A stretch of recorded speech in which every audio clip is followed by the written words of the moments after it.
We know what they did. Now, for the first time, we can hear what they said.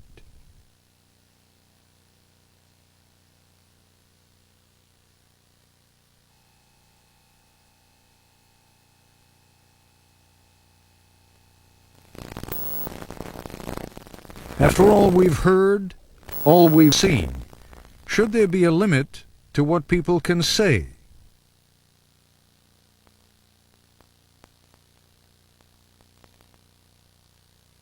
Tonight, watch what they say as America fights back.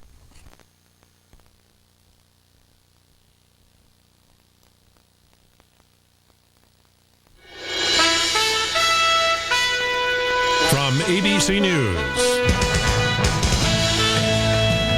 this is Nightline. Reporting from Washington, Ted Koppel. From the beginning, we've been watching with a mixture of horror and fascination as the two biggest landmarks of New York City exploded, collapsed, and evaporated before our eyes. We have heard about the courage of the police, EMS, and firefighters who risked and sometimes lost their own lives trying to rescue others. Now, the tapes of some of their radio transmissions to and from dispatchers and to and from one another, recorded by an amateur radio operator in California, have become public, and you can hear the men themselves.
See, one is a command channel, and the other channel is a channel that goes through from company to from company to from company to from company to from company to from company to from company to from company to from company to from company to from company to from company to from company to from company to from company to from company to from company to from company to from company to from company.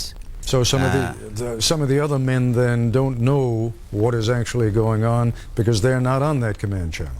It's very difficult to know what's happening in an emergency this big all around you. There are many firefighters who are in Tower 1 who were not aware that Tower 2 had in fact collapsed. All right, let's take a short break, and we're going to have more of the tapes in a moment.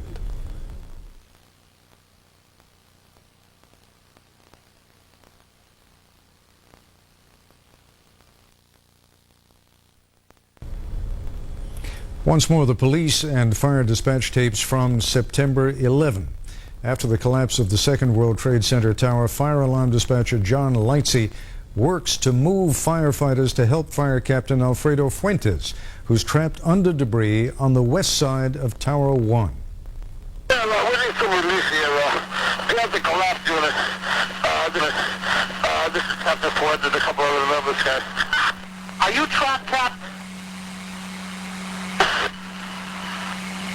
Captain Fuentes, are you trapped?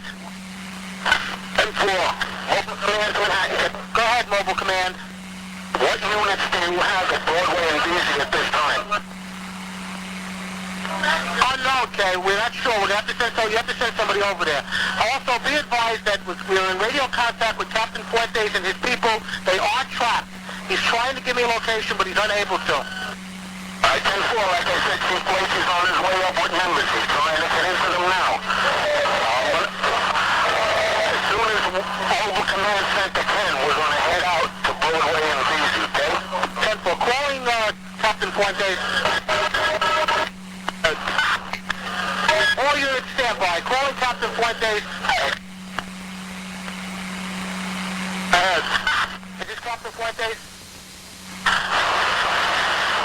10-4. All right, we have help on the way to you, Cap. We believe that you're in the west side of the #1 World Trade Center, out in front of the collapse zone. Is that correct? Guard the collapse zone, 10-4. All right, we're sending you some help.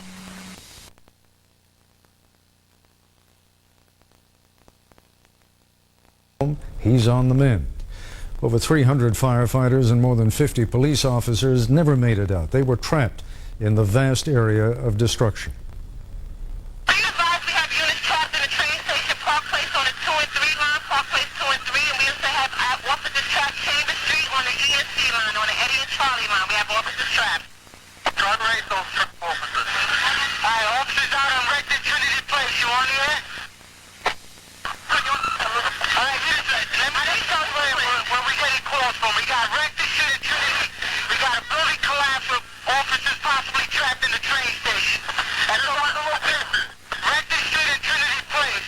We also got Albany and West Street. We got 1/2 of 13 George unaccounted for. We got 6 World Trade, 7 World Trade, and the North Tower. We got report to officer trapped under the debris. We also got Park Place and Chambers on the 2 and 3. We got a report of officers trapped in the train station. There's double MOS and trapped inside of building 5.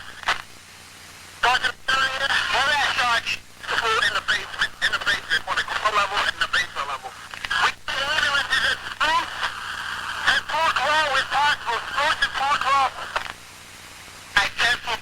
Detail, Sergeant. That's it. We need to be over at Broadway and Fulton. We have cops trapped inside the subway.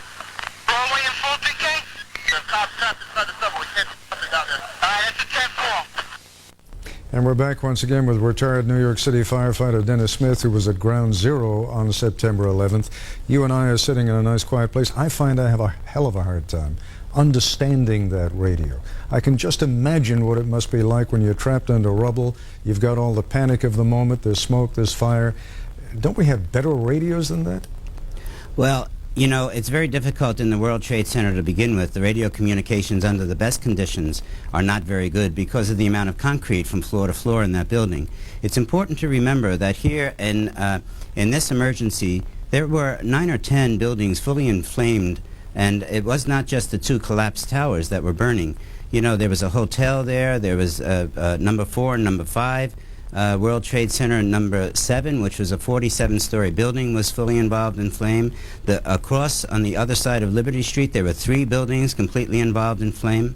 So this was a scene of extraordinary emergency, and the fire department and the police department have never been so pressed in their lives to do a good job and to try to cover all of the people in need in all of these sites. Let me ask you a quick question. Give me a quick answer, if you would. If these guys had chips in their helmets, for example, so that someone with a GPS, a satellite tracking system, wouldn't that have resolved many of the problems of guys who are under the rubble not knowing where they themselves are and the men looking for them not knowing where to find them? Well, it would have, yes, but I don't. It's a very complicated question. It's not very easily answered.